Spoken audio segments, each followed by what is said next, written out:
sa serye po natin na ano nga po ang serye natin? Freedom in Christ. Sino po dito ang malaya na? Taas-taasin ng konti.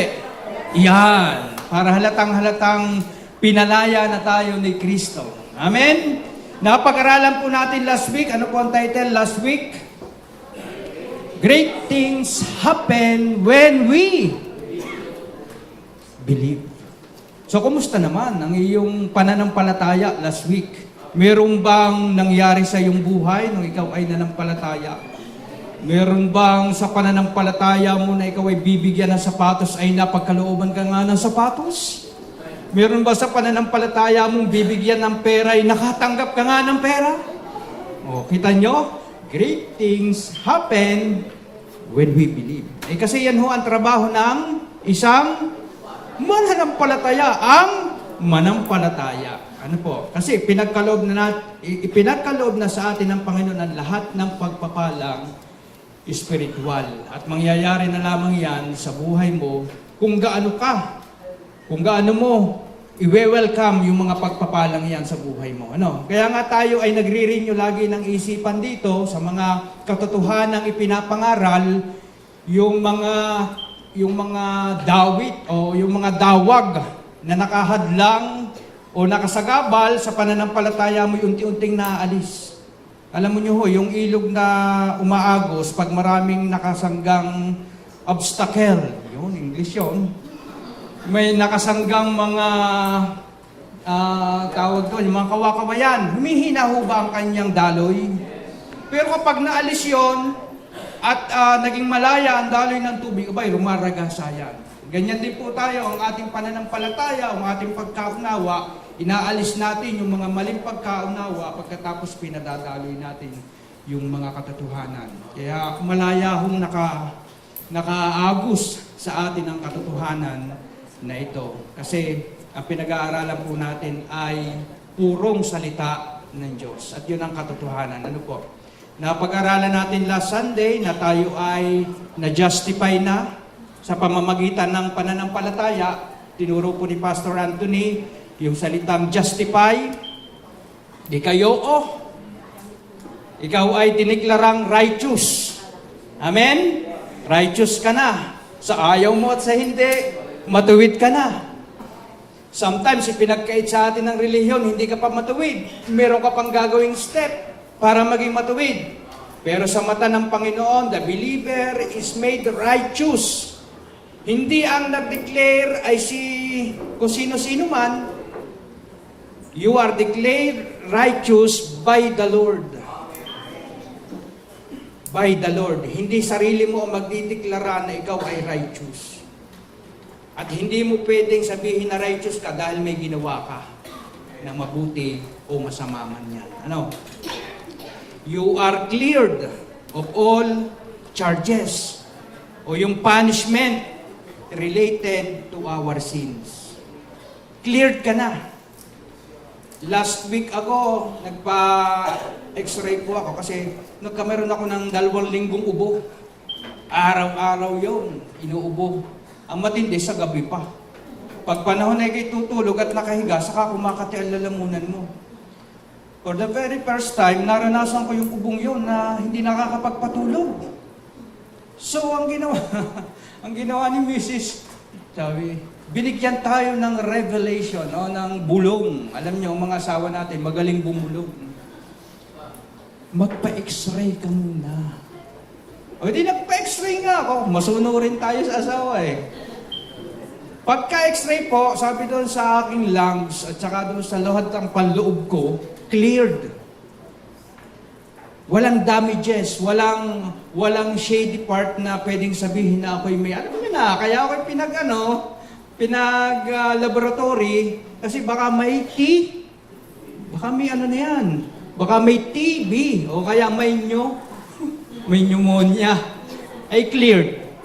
O di praise God, sabi ko, ubungan lamang pala yun. Dito, sabi doon, the Lord cleared of all charges. Walang shady part sa iyo pagdating sa Ama.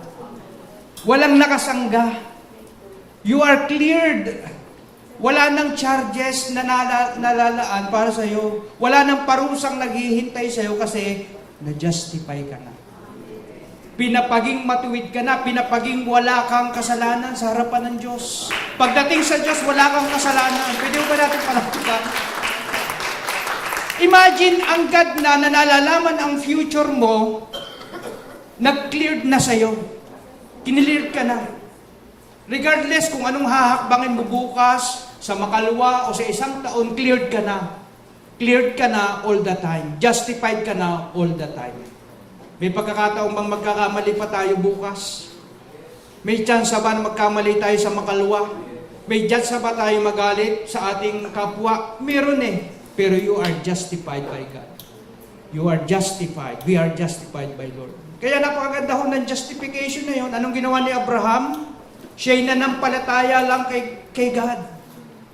At yun ay itinuring sa kanyang katwiran. At the same time, tayo din na mga hintil na nananampalataya kay Kristo. Kaya tayo idiniklarang matuwid magpakailanman. Imagine kung hindi ka matuwid magpakailanman at ikaw ay matuwid lang nung sumampalataya ka kay Kristo, bukas hindi ka na matuwid. Hindi mo mapapanghawakan ang katotohanan na ikaw ay justified forever kung ikaw ay nakabase sa iyong nararamdaman at sa iyong mga ginagawa.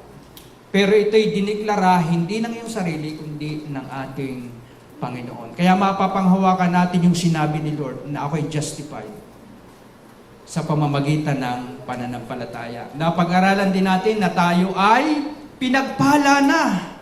Yung will be blessed, sabi doon, enyologeo means to confer a benefit on.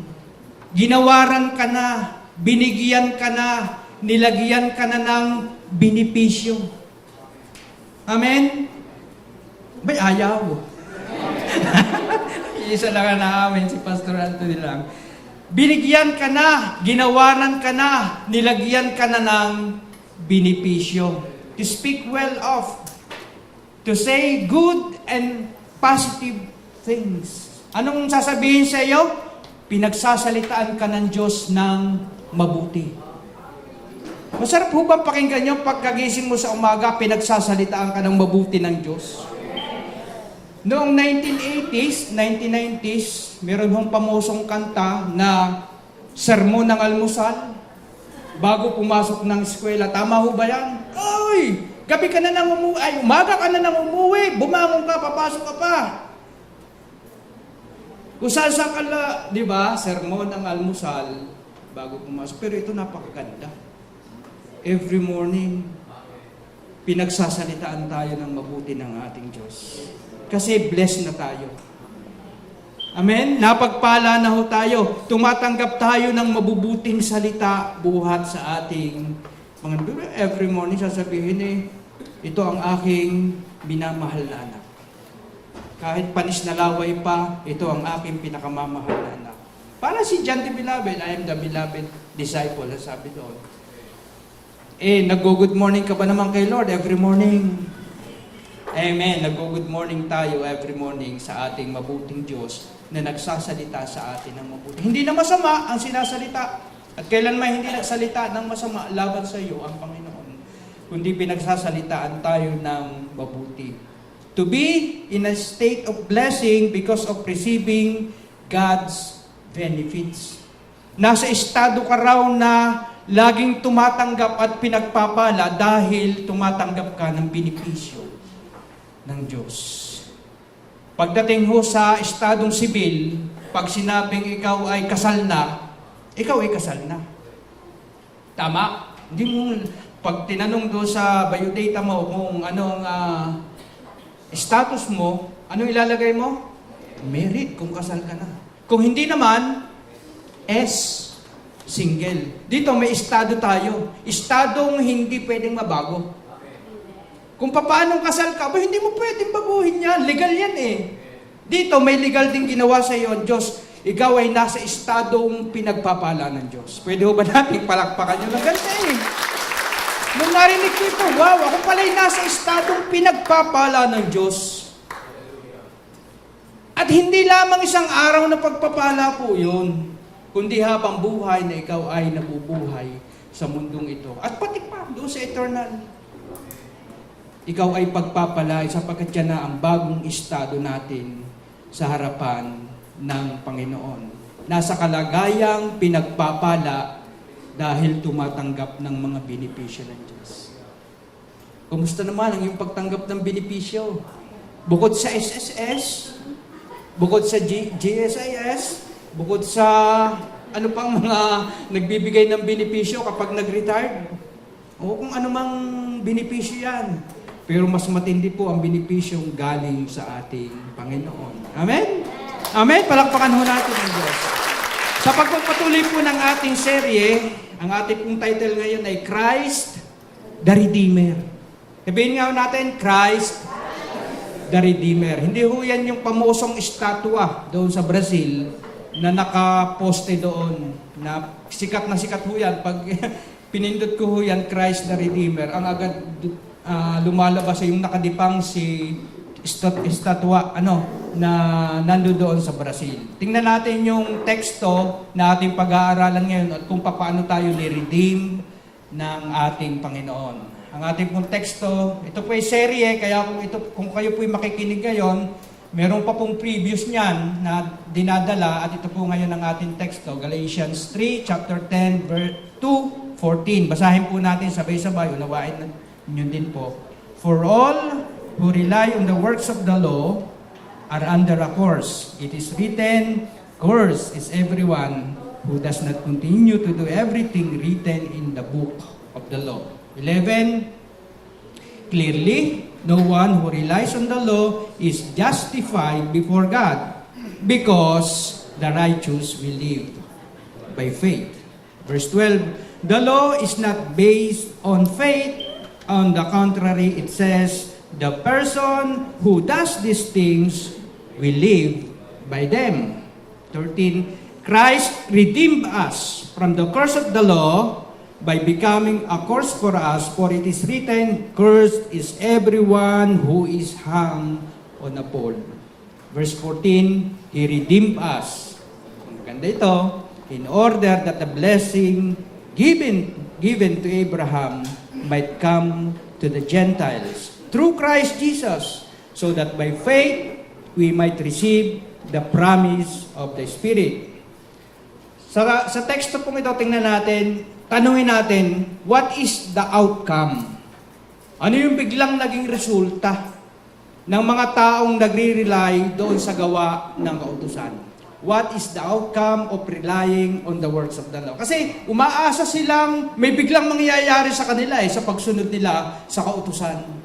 Merong dramatic experience yan na, baka may mangyaring maganda sa akin kapag nag-rely ako, nagtiwala ako. Sabi doon, sabi sa verse 10, maliwanag kong sinasabi dito, for all who rely on the works of the law are under a curse. Under a curse. Masaya ba yan? Malungkot? Abay, malungkot ho Yung daw nagre-rely sa works of the law ay napapasa ilalim sa sumpa. As it is written, cursed is everyone who does not continue. Yung pala naman, bakit nasusumpa? Cursed is everyone who does not continue to do everything written in the book of the law. Masama ho ba ang kautusan? Hindi. Ang problema, hindi mo kayang i-continue lahat yung kautusan. May failure hindi sa kautusan, sa tao. Kasi ang tao, magaling lang gumawa, kulang sa gawa. Kasi ang law, kailangan mong gawin. Kulang sa gawa, puro gawa. Nung ibigay ang kautusan, gagawin namin. Pero napansin natin, mamaya makikita natin at alam na naman natin, kapos. Kapos ang lahat ng tao pagdating sa pagsunod doon sa Book of the Law. Kaya letter A, ano yung epekto o ano yung outcome ng pagre-rely? Ikaw ay under a curse. Nasa ilalim ng sumpa. Kasi ang ibig sabihin ng rely, doon ka dumidepende. Doon ka umaasa na ikaw ay ma-justify. Doon ka umaasa na ikaw ay pagpapalain ng Diyos. Doon ka umaasang tatanggap ka ng pagpapala. Kasi sabi doon, kapag ikaw ay nakasunod dyan, talaga namang pagpapalain ka. Pero pag hindi ka nakasunod, ikaw ay talagang masusumpa.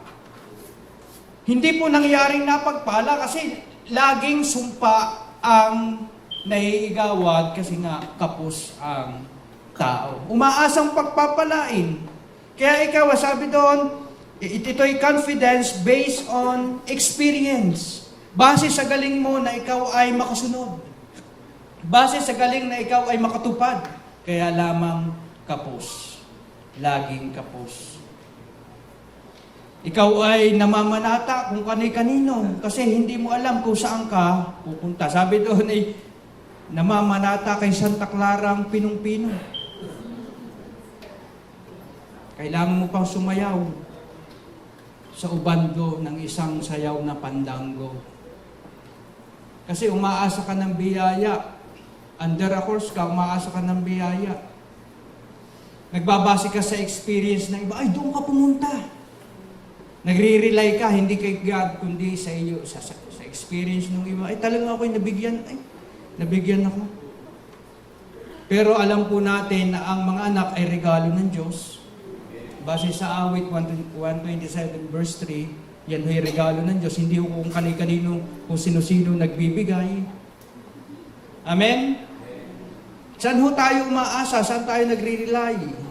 Saan tayo lumalapit noon para tayo ay mapagaling sa ating mga karamdaman? Pag mga minor, tapal-tapal lang, pwede na.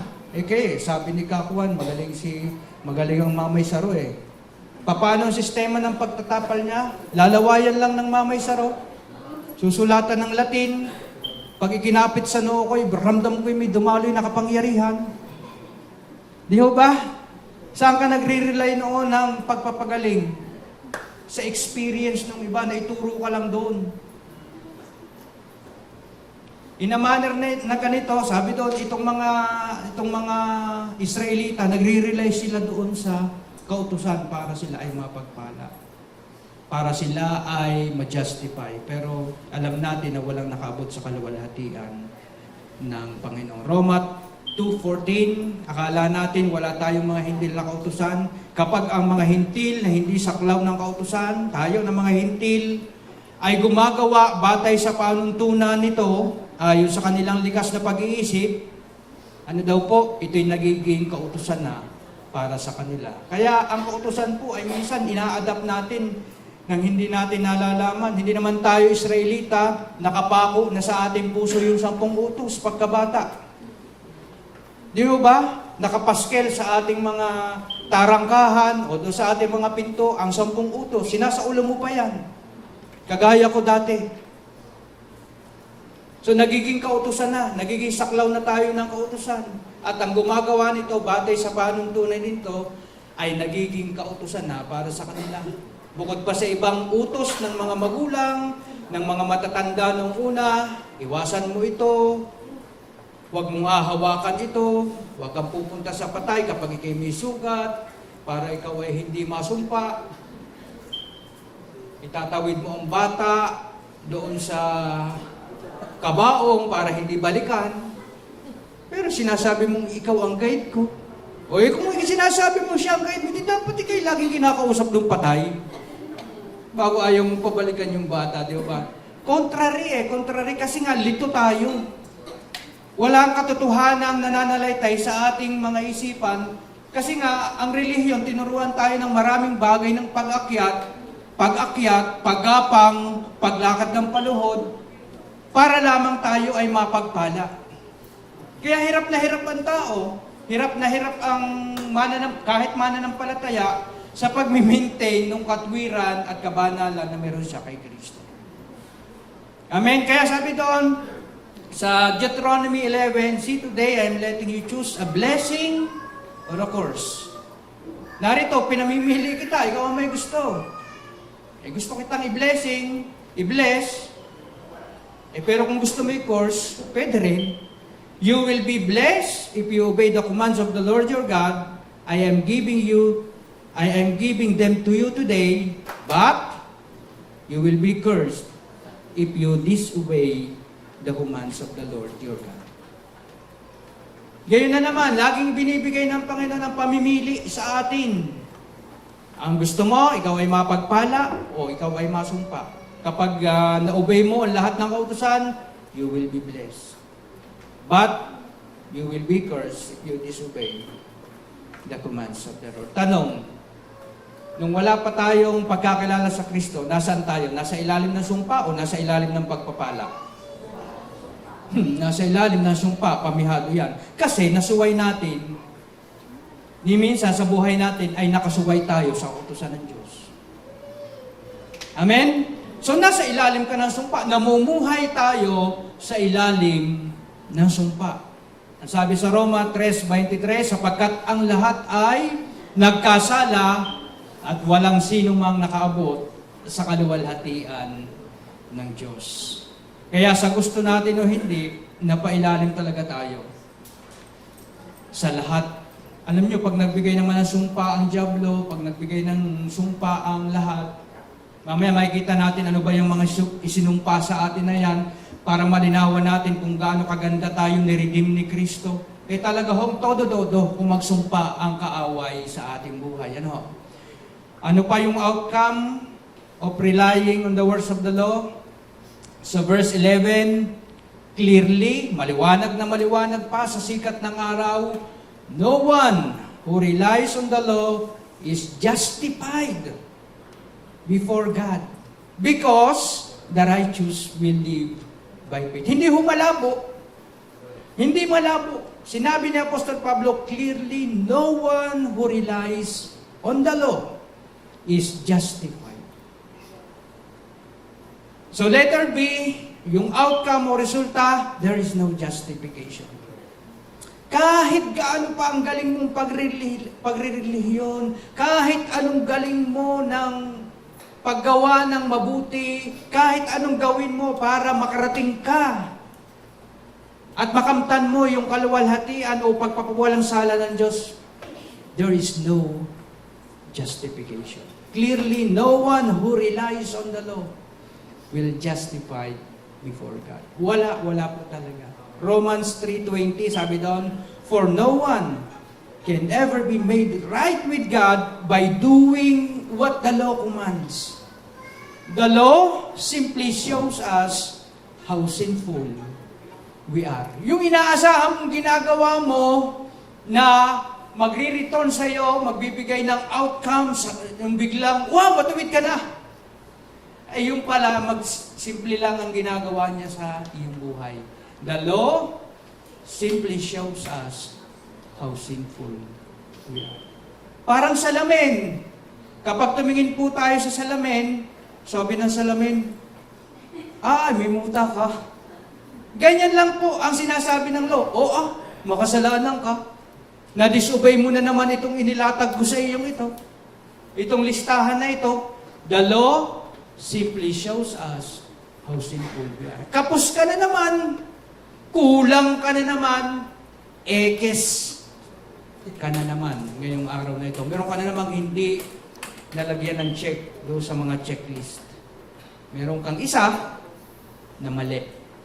At kapag maling isa, mali ng lahat. Kailangan ang law 100%. Hindi pwedeng isa ang mali mo, dalawa ang mali mo, tatlo ang mali mo. Pinapakita lang yan, parang salamin. Hoy, meron kang tagiyawat ngayon. Nagbabad ka ba sa Facebook kagabi? At napuyat ka? Ang salamin, hindi po pwedeng makapag-alis ng dumi. Hindi po siya pwedeng makapaglinis. Linisin mo nga ito salamin. Meron bang gano'n? May wiper?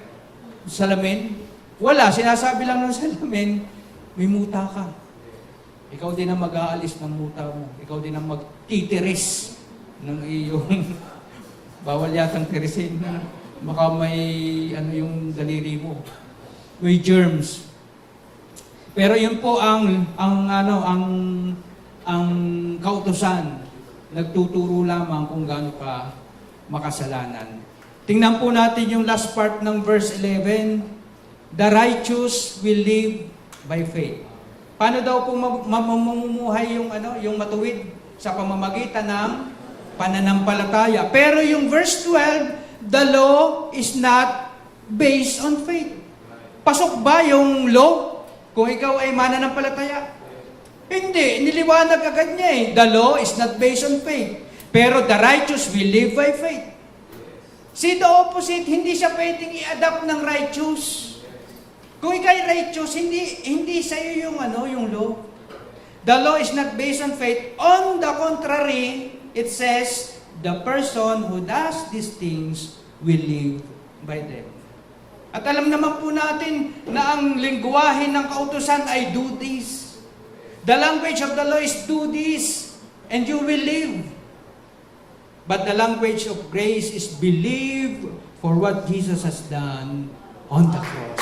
Amen? May iba ho tayong lingwaheng na-adapt na ngayon. Lingwahe ho ng biyaya. Na kung saan tayo nananampalataya sa tinapos na gawa ni Kristo doon sa krus. Iba hong lingwahe yun. Aramaic at saka Greek ho yun. Amen? Hindi ho natin maintindihan yun. Pero yung lingwahe ng biyaya ng Diyos, napakasimple. Pinapaging simple ng ating Panginoon. Tingnan mo yung krus. Tingnan mo yung return, yung bunga ng ginawa ni Kristo doon sa krus, yun ang aking lingwahe. Tingnan mo kung gaano kita iniibig. Binigay kong aking buhay sa iyo. Amen? Pwede ba natin palakpakan ng Panginoon? Napaka-basic, napaka-simple, para hindi natin maunawaan ang lingwahe ng biyaya ng Diyos. Sapagkat siya'y nakipamuhay. Siya'y napunta sa mundo para ikaw at ako ay abutin. Yun hong yung unang lingwahe, puro base sa'yo, do. Yung pangalawang lingwahe, yung lingwahe ng biyaya, it is done. Amen? Romans 11 verse 6, but if it is by grace, it is not from works. Niliwanag po ni Apostol Pablo, or else, grace is not grace. But if it is by works, it is not from grace, or else work is not work. Kung gusto mo sa biyaya, biyaya lang. Kung gusto mo sa mga gawa mo, edi gawa mo lamang. Galingan mo. Gawin mong 100%. Pero again, hindi po natin kaya. Walang nakaabot sa kaluwalhatian ng Panginoon. Kahit yung mga mismong Israelita na binigyan ng kautusan ay hindi nakaabot dito. Laging kapos. Kapos at kapos.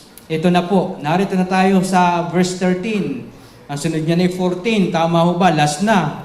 Ito na po ang magandang balita. Christ redeemed us from the curse of the law by becoming a curse for us. For it is written, cursed is everyone who is hung on a pole. Para ma-appreciate po natin ang ginawa ni Kristo sa atin na pag-redeem, tingnan natin yung curse of the law. Ano ba yung sumpa ng kautusan? Ang sumpa po ng kautusan ay yung kahirapan, poverty, yung mga sakit at karamdaman, sickness, at saka yung spiritual death. Diyan na po bumibilog at nabubuhay ang isang tao. Para ma-attain mo yung lahat ng yan, gagawa ka ng hakbang para sa pamamagitan mo, para mawala ka sa kahirapan. Diyan ka na magpupunyagi para ikaw ay gumaling. Kaya sabi ko kanina, saan ka pumupunta kapag may sakit ka? Kung kanino. Tama? Kasi yan yung bunga ng sumpa eh. And yung spiritual death, alam naman po natin, hiwalay tayo sa Panginoon. Wala ka sa Panginoon.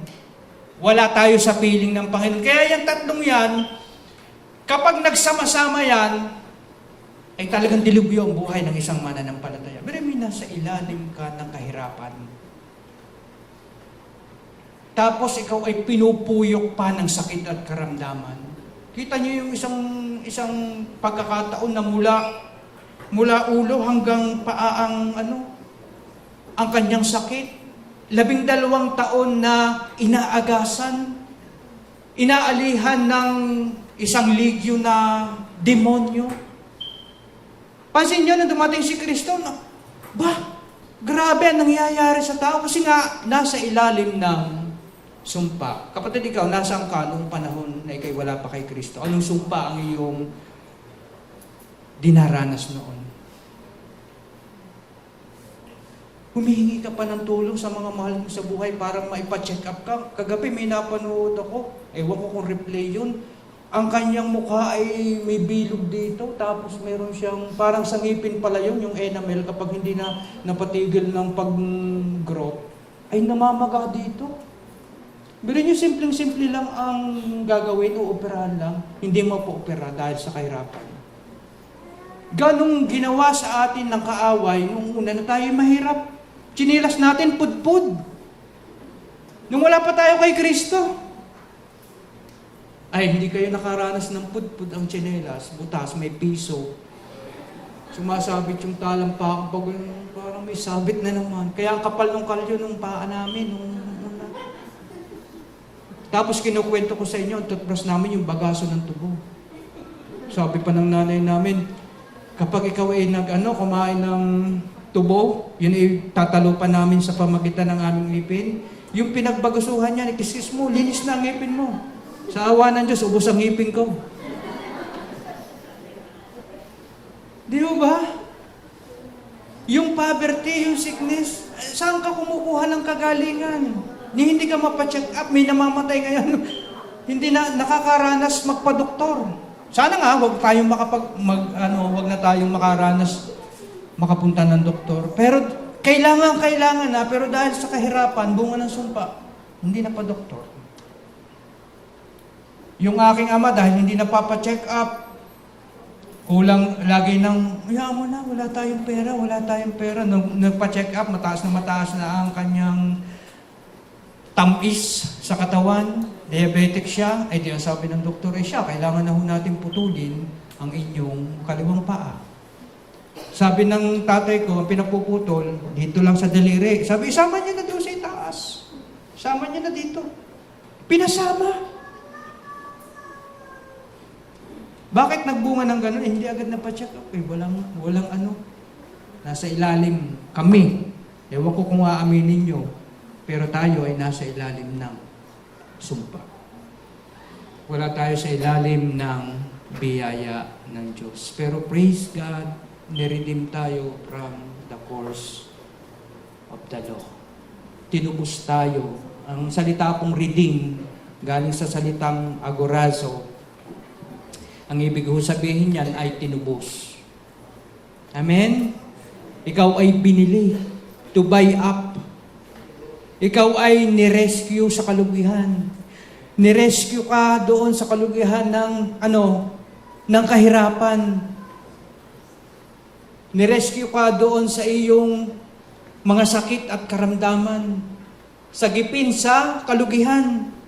Ikaw ay nirescue sa undesirable state. Hindi magandang estado, pero nirescue tayo ng ating Panginoon. Sabi sa 2 Korinto 8:9, sapagkat alam naman ninyo ang biyayang ipinakita ng ating Panginoong Hesukristo, na kahit na mayaman siya doon sa langit, siya ay nagpakadukha dito sa mundo, alang-alang kanino? Sa atin. Pwede bang sabihin mo, alang-alang sa akin? Siya'y nagpakahirap dito sa mundo. Para sa pamamagitan ng kanyang kahirapan, ay maging mayaman tayo. Amen? Opo, hindi ikaw ay, okay kung ikaw ay bilyonaryo ngayon, okay kung ikaw ay milyonaryo ngayon, pero higit papuri yan ang pagkatubo sa iyo ni Kristo. Amen? Yung ikaw ay araw-araw na may nakakain, araw-araw ikaw ay malakas, araw-araw ikaw ay nakapagpupuri sa Panginoon dahil wala kang nararamdaman, biyaya ho yan ng Diyos. Marami kayang mayaman ngayon na hindi man lamang nakapagpupuri sa Panginoon. Marami din namang mayaman ngayon na kahit sila'y may pera, hindi mapagaling. Amen? Kasi ganun ho ang biyaya ng Panginoon Ang biyaya ng Diyos kahit simple, mapapasaya ka. Meron kang contentment sa bawat biyaya mong natatanggap ko. Kaya kung anong natanggap mo kanina, hindi nga, kontento ka doon. Yung skills mo, yung talento mo ay lahat ay biyaya ng Panginoon. Amen? Pero may nagpakahirap si Kristo para ikaw ay yumaman. Kasi ikaw ay nasa ilalim ng kahirapan. Pinaranas ni Kristo ang buhay na mahirap para sa akin, para sa atin, para sa pamamagitan ng kanyang kahirapan ay maging mayaman tayo. Yes, totoo pong mayaman na ang ating espiritu na dumadaloy sa ating kaluluwa. Pagkatapos ay dumadaloy sa ating mga katawan. Isipin mo yung katawan natin ngayon, may damit, hindi tayo hubad. Ang ating katawan ay pinakakain mo, pinaiinom. Gusto mo pa nga yung matatamis ang iniinom, pwede namang tubig lang, nagkokok ka pa, or yung mga matatamis, o bawasan na po natin ang matatamis para hindi tayo madepositohan ng maraming asukal sa katawan. Pero tingnan mo yung pagpapala sa iyo ng Panginoon. Dati nakatsinelas ka, ngayon nakasapatos. Dati isa lang ang iyong medyas, ngayon ay butas pa. Pero ngayon, grabe ang ginagawa ng Panginoon sa iyo, sa ating lahat. Amen. Pinagpapala tayo. Naging mahirap siya eh. Para sa atin, tayo ay magsiyaman. Tingnan po natin yung last verse ng 14. He redeemed us in order that the blessing given to Abraham might come to the Gentiles through Jesus Christ. So, yun yung maganda. So that by faith, we might receive the promise of the Spirit. Ano ba yung blessing na binigay kay Abraham? Napag-aralan na natin kanina, yung justification, binigay kay Abraham. Alam mo, Abraham, dahil nanampalataya ka sa akin, wala na tayong pag-uusapan pagdating sa kasalanan. You are justified forever. Alam mo, pag pinersonalize mo yun, alam mo, Pastor James, pagdating sa kasalanan, wala ka ng utang sa akin. Alam mo, Brother Robic, pagdating sa kasalanan, wala ka nang dapat bayaran kay Jesus Christ sa ating God. Masaya ba na ikaw ay walang utang? Masaya ba na ang inyong relasyon ng Panginoon ay mapayapa, nagbunga ng kapayapaan dahil wala ng hadlang na kasalanan sa inyong harapan? Masaya ho yun eh. Pwede kang makalapit sa Ama ng mabilis, pwede kang makalapit na sa Ama ng matulin, sapagkat walang hadlang. Hindi kagaya dati na kailangan mo pa sampitin ng 10 panalangin, 5 step para makalapit. Kailangan mo pang magpenitensya, kailangan mo pang mag-ayuno, kailangan mo pang pumunta ng bundok para ikaw ay marinig at mapalapit sa Diyos. Pero sabi doon, yun yung pagpapalang binigay kay Abraham na nangyari at nangyayari din sa atin. Justified, pinawalang sala. Ikaw ay pinagpala. Tatagulugin ko na lang po, ginawaran ng benepisyo, pinagsalitaan ng mabuti, at nasa kalagayang pinagpapala. Yan ho yung blessing na natanggap natin, na pagpala tayo dahil nakaugnay tayo kay Kristo. Tingnan niyo po itong ehemplong ito. Si Abraham, pinagpala ng Diyos. Tama? Dahil nanampalataya. Pero nasan yung hintil doon sa equation? Wala. Pero dahil kay Kristo, sabi doon, He redeemed us in order that the blessing given to Abraham might come to the Gentiles. Tayo na malayo dati, yung equation, si Abraham, nang dumating si Kristo, yung mga hentil na malayo na ilapit para mapadaloy yung pagpapala buhat kay Abraham. Amen? Pwede ba natin palakpakan yung simpleng example na yung simpleng illustration na yon na sino ba naman nagbigay ng pagpapala kay Abraham? Sinong nagbigay ng pagpapala kay Abraham? Ang nagbigay ng pagpapala kay Abraham, yung katabi mo ngayon na naglapit sa iyo. Nakukuha ho ba ninyo? Si Abraham naman ay hindi dahil tayo ay nakaugnay kay Kristo, nagbubuhat yung pagpapala. Talagang ang original na nagbigay ng pagpapala yung Diyos. Kaya kung dadagdagan mo yung equation, ang Diyos pinagpala si Abraham at yung pagpapalang natatanggap mo ngayon ay sa pamamagitan ni Kristo na siyang nagbigay kay Abraham, nakalapit mo na ngayon, gano'ng katindi po yun? Ha? Gano'ng katindi na yung nagbibigay ng pagpapala nakatira sa'yo? Kaya paano ka pa masusumpa ngayon? Paano ka pa mapapasa ilalim ng sumpa ngayon kung si Kristo mismo nag-redeem sa'yo at naglapit sa'yo? Woo! Kaya nga ikaw ay blessed eh. Kaya huwag mo sasabihin lagi, huwag kang masyadong mga reklamador. Huwag mo ipakilanda ka sa buong mundo, ay naku, ang hirap ng buhay. Teka muna. Tinupos tayo ni Kristo sa kahirapang yan. Masarap mabuhay kasama si Kristo. Amen? Ginawaran ka na, binigyan ka ng lahat ng benepisyo, pinagsasalitaan ka ng mabuti. Bakit ang retaliation ng iyong salita ay puro negatibo? Baka nasa isip mo lang yan. Kaya tayo nagre-renew lagi. Pinagpala ka eh. Amen? Pinagpala tayo ng Panginoon. Napagpala tayo dahil nakaugnay tayo kay Kristo. Hindi dahil dumalo kay Abraham, kundi tayo ay nakay Kristo. Si Kristo ang bida, hindi si Abraham. Amen? At naninirahan ngayon sa atin si Kristo. Tingnan ho natin yung promise. So that by faith, we might receive the promise of the Spirit. Ano ba yung promise na Spirit? Tingnan natin sa Romans 8:15. For you have not received a spirit of slavery leading to fear again. Dati ka bang takot?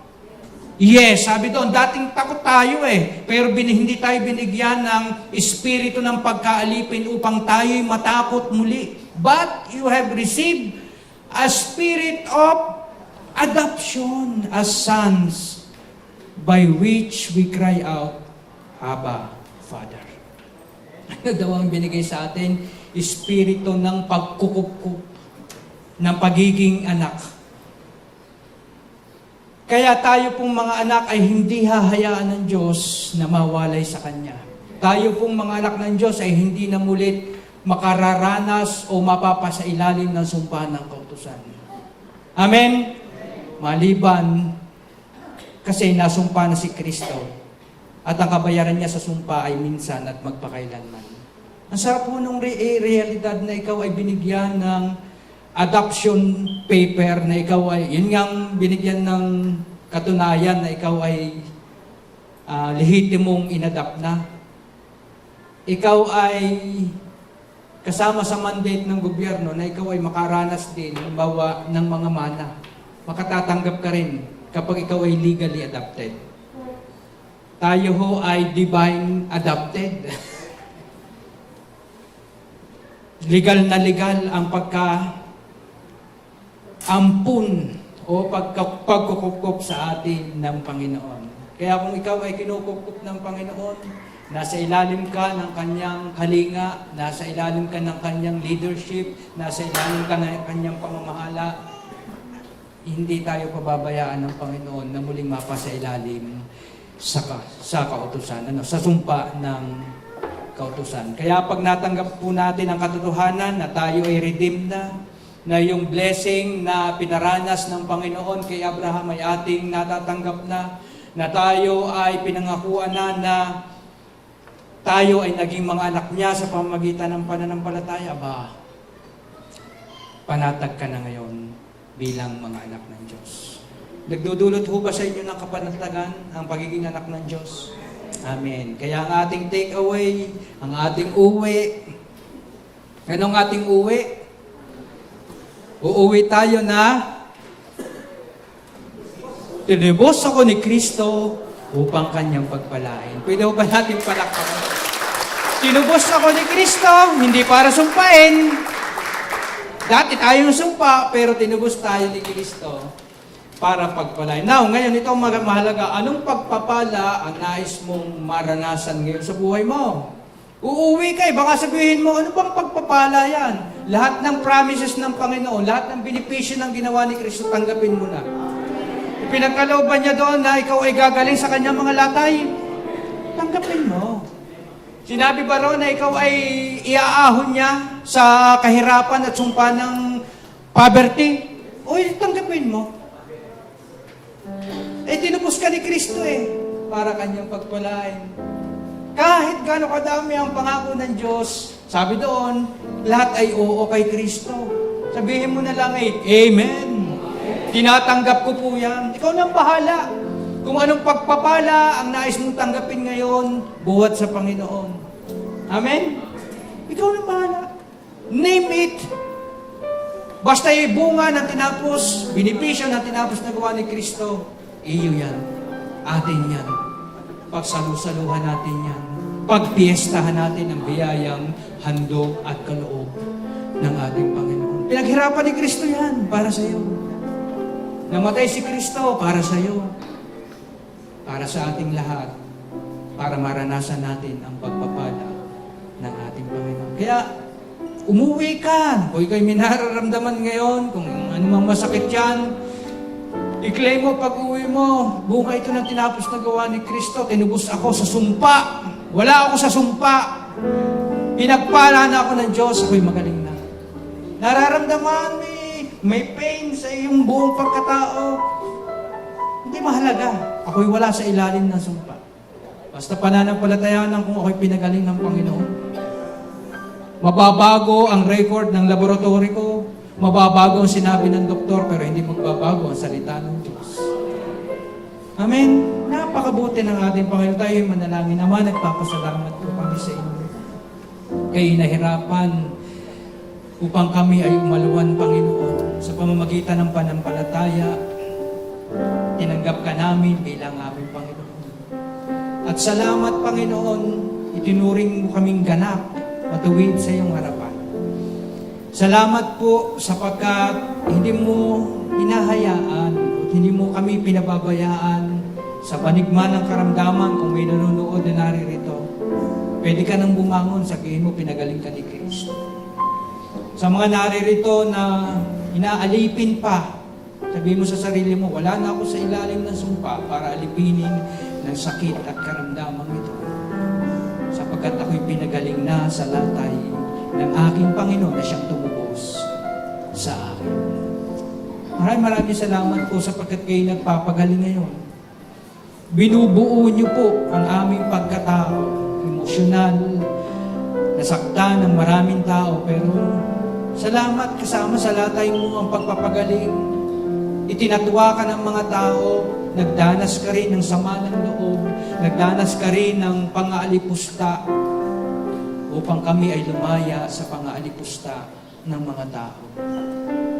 Maraming salamat po sapagkat kayo ang nagbibigay sa amin ng kalakasan, ng biyaya upang makalakad araw-araw sa aming buhay. Kaya kayo naririto ngayon o nanonood man ng video na ito na hindi mo pa kinikilala ang Kristong manunubos na nais mo siyang tanggapin bilang iyong Panginoon, pwede kitang samahan sa isang panalangin ng pagtanggap. Sabi mo, Panginoong Jesus, Panginoong Jesus, ako po ay makasalanan. ako po ay makasalanan. Ako po ay mapapahamak Ako po ay mapapahamak. kung wala ka Kung wala ka sa buhay ko. sa buhay ko. Kayo ay namatay sa krus, Ako ay namatay sa krus, nagtigis ng dugo nagtigis ng dugo para sa kapatawaran para sa kapatawaran ng lahat kong ng kasalanan. lahat kong kasalanan. Salamat po Salamat po sa pagtubos ninyo sa pagtubos po ninyo sa ilalim sa ilalim ng sumpa. ng sumpa. Maraming salamat po Maraming salamat sa buhay na walang sa hanggan buhay na walang na iyong hanggan, ibinibigay na iyong ibinibigay na walang bayad na walang bayad sa akin. sa Sa pangalan ni sa Jesus. pangalan ni Jesus. Amen. Amen. Kung yan po ay tinanggap natin ng buong puso, ay pinagkakalooban ng Diyos ng adoption, ng pagkupkop, ng pagiging anak. Kaya sabi doon na sino man tumanggap at nanampalataya sa aking pinagkalooban na maging anak ng Diyos. Amen. Tayo po ay dadako sa ating communion.